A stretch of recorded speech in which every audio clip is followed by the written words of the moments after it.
मेरा नाम अमृत राज है और मैं बिहार राज्य के एक छोटे से ज़िले जहानाबाद का रहने वाला हूँ। मैंने अपने ग्रेजुएशन की पढ़ाई बिहार के नंबर 1 आर्ट्स एवं सोशल साइंस का कॉलेज, जिसे पटना कॉलेज पटना के नाम से जाना जाता है, मैंने वहाँ से अपनी ग्रेजुएशन की पढ़ाई पूरी की। मेरा ग्रेजुएशन का सेशन 2013 से 16 था और मैंने ग्रेजुएशन के बाद अपना पोस्ट ग्रेजुएशन की पढ़ाई Indira Gandhi national open university new Delhi से सेशन 2016 से दिसंबर 2018 में पूरा किया। मेरा पोस्ट ग्रेजुएशन का सब्जेक्ट भी हिस्ट्री था। जब मैं पोस्ट ग्रेजुएशन की तैयारी कर रहा था उसी दौरान मेरे मन में एक इच्छा थी कि मैं कॉलेज में बड़ा होकर प्रोफेसर बनकर पढ़ाना चाहता था, जिसके लिए नेट और जेआरएफ का एग्ज़ाम पास करना मेरे लिए मैंडेटरी था।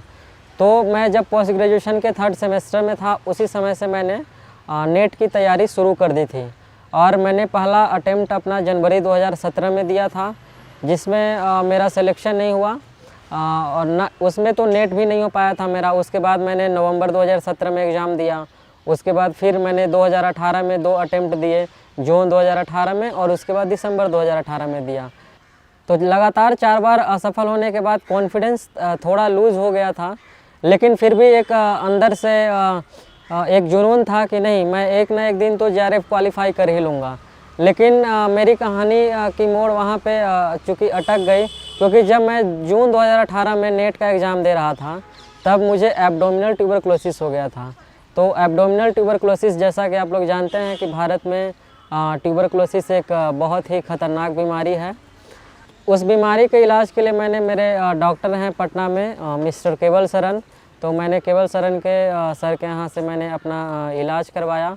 और उसके बाद चूँकि सर ने बोला कि आपको ट्यूबरक्लोसिस में 1 साल तक लगातार दवा खानी होती है, तो मैं 1 साल लगातार दवा खाया। और आज मैं आप लोग को बताना चाहता हूँ कि आज मैं ट्यूबरक्लोसिस से भी मुक्त हो चुका हूँ और आज मैंने जेआरएफ भी क्वालिफाई कर लिया है। दोस्तों, अब हम लोग बात करेंगे जेआरएफ का जो यूजीसी के द्वारा जो एग्ज़ाम लिया जाता है उसके पैटर्न के बारे में बात करेंगे। तो यूजीसी नेट का जो पेपर होता है उसमें 2 पेपर होते हैं, first paper and second paper. तो फर्स्ट पेपर जो कि कॉमन पेपर होता है और सेकंड पेपर जिस सब्जेक्ट से आप पोस्ट ग्रेजुएट होते हैं वो सब्जेक्ट सेकंड पेपर में होता है।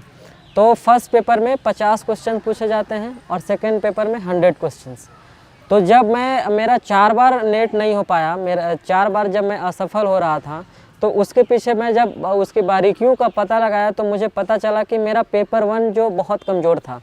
तो मैं पेपर 1 की वजह से जेआरएफ तो मेरे लिए बहुत दूर की बात थी, मैं नेट भी क्वालिफाई नहीं कर पा रहा था। और चूँकि पटना कॉलेज में भी मैंने इतिहास की पढ़ाई की थी, उसके बाद मैंने इग्नू से इतिहास की पढ़ाई की थी, तो इतिहास में उतना प्रॉब्लम नहीं था जितना कि पेपर 1 में प्रॉब्लम था। तो फिर मैंने पेपर 1 के चूँकि पेपर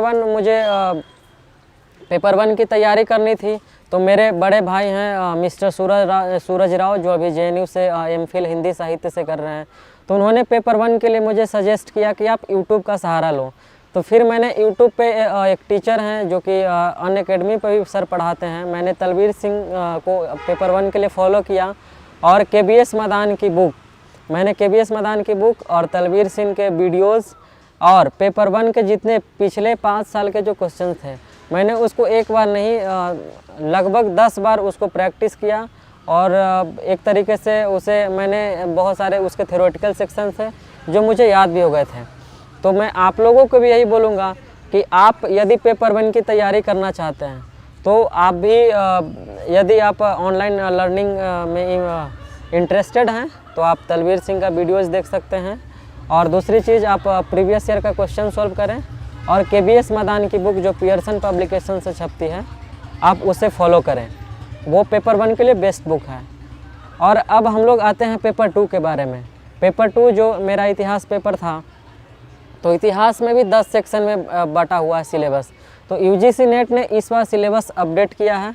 तो मैं जो भी स्टूडेंट जो इतिहास से जेआरएफ करना चाहते हैं या नेट की तैयारी कर रहे हैं, तो मैं उन्हें बोलूँगा कि आप सबसे पहले यूजीसी नेट का जो हिस्ट्री सब्जेक्ट का सिलेबस है जो इस बार अपडेट किया गया है, आप उसको न्यू सिलेबस का पीडीएफ डाउनलोड कर लें, उसका प्रिंट निकाल लें और उसके सारे यूनिट को, जो जितने भी 10 सेक्शन में बांटा गया है, तो उसके 10 यूनिट को आप बारीकी से पढ़ें कि सिलेबस में क्या क्या इंक्लूड किया गया है और उसका गहन अध्ययन करें।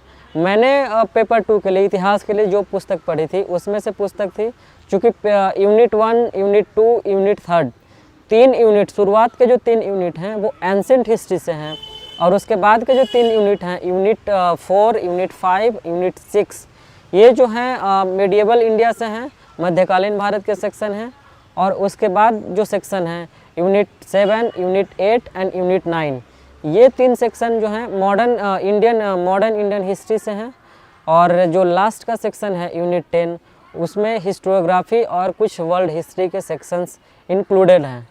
तो मैंने एंसेंट हिस्ट्री के लिए जो बुक पढ़ी थी वो बुक था रामशरण शर्मा की बुक प्रारंभिक भारत का परिचय, और मैंने झा एन श्रीमाली पढ़ा जो हिंदी माध्यम कार्यान्वयन निदेशालय से बुक छपती है, झा एन श्रीमाली की प्राचीन भारत का इतिहास। एंड प्राचीन भारत के लिए एक और बुक पढ़ी थी जो केसी श्रीवास्तव की बुक है, वन इन ऑल। एंड दूसरा चीज़ जो कि मध्यकालीन भारत के लिए मैंने पढ़ी, मध्यकालीन भारत के लिए मैंने सतीश चंद्रा और हरिश्चंद्र वर्मा की बुक, हरिश्चंद्र वर्मा के दोनों वॉल्यूम और सतीश चंद्रा के बुक, ये मैंने मध्यकालीन भारत के लिए पढ़ा। और उसके बाद मैंने मॉडर्न हिस्ट्री के लिए BL ग्रोवर, स्पेक्ट्रम और बिपिन चंद्रा की 2 पुस्तकें, आधुनिक भारत का इतिहास और स्वतंत्रता संघर्ष। और लास्ट का जो सेक्शन है हिस्टोग्राफी, जो कि आप यदि इतिहास का विद्यार्थी हैं तो आप बाकी यदि सारे हिस्ट्री पढ़ते हैं तो आप इतिहास को पढ़ तो सकते हैं, लेकिन इतिहास को समझने का नज़रिया आपको, जब तक आप हिस्टोग्राफी नहीं पढ़ेंगे तब तक इतिहास को आप समझ नहीं सकते हैं। तो लास्ट का जो सेक्शन है वो बहुत इंपॉर्टेंट है, क्योंकि यदि आप नेट या JRF कर रहे हैं तो आपका आगे का लक्ष्य या तो PhD करना होगा, या आप PhD करेंगे, रिसर्च करेंगे, और आप आगे JRF से SRF करेंगे, और आप आगे और करेंगे रिसर्च के क्षेत्र में तो आप PDF भी कर सकते हैं, आप प्रोफेसर बन के कॉलेज में पढ़ाएंगे। तो चूँकि आप एक सब्जेक्ट में एक्सपर्ट होने जा रहे होते हैं तो आपको हिस्टोग्राफी का अध्ययन करना बहुत ज़रूरी होता है। तो हिस्टोग्राफी के जो सवाल आते हैं वो बहुत ज़्यादा परेशान करते हैं, मैं भी उससे परेशान हुआ करता था। तो हिस्टोग्राफी के लिए जो मैंने बुक फॉलो किया वो, चूँकि मैं इग्नू का विद्यार्थी था, इग्नू से मैंने अपना मास्टर्स कंप्लीट किया है, तो इग्नू का एक बुक है जिसका कोड मैं बता दे रहा हूँ आप लोगों को हिस्टोग्राफी के लिए, MHI03, MHI03। ये हिस्टोग्राफी का 7 वॉल्यूम्स में आते हैं, तो आप इसको पढ़ें। आप इसके, ये काफ़ी होगा आपके हिस्टोग्राफी के लिए, ये बुक आपके लिए काफ़ी है, 7 वॉल्यूम्स, आप ये पढ़ें। और इसको पढ़ने के बाद आपको हिस्ट्री के और सेक्शन में भी आपको मदद मिलेंगे, इसीलिए आपको ये बुक पढ़ना ज़रूरी है। दूसरी बात, यदि आप किसी बुक को फॉलो नहीं करते हैं और आप इग्नू के स्टडी मटेरियल को फॉलो करते हैं, इग्नू का ग्रेजुएशन का हिस्ट्री का बुक और इग्नू का मास्टर्स का हिस्ट्री का बुक, तो ये भी आपके लिए इनफ होगा, आप आराम से JRF क्वालिफाई कर सकते हैं। लेकिन मेरा अपना पर्सनल व्यू है कि यदि आप JRF करना चाहते हैं तो आपको पेपर 1 को उतना ही इम्पोर्टेंस देना होगा जितना पेपर 2 को, क्योंकि अक्सर लोग क्या करते हैं, अक्सर स्टूडेंट क्या करते हैं कि पेपर 2 की तैयारी बहुत करते हैं और पेपर 1 को सोचते हैं कि एग्ज़ाम के लास्ट टाइम में 1 मंथ में या एग्ज़ाम के पहले 1 सप्ताह में हम इसे तैयार कर लेंगे। लेकिन ऐसा नहीं है दोस्तों, आप पेपर 1 को उतना ही वैल्यू दें जितना आप पेपर 2 को दे रहे हैं, क्योंकि पेपर 1 ही डिसाइड करेगा कि आप नेट होंगे या आप JRF होंगे।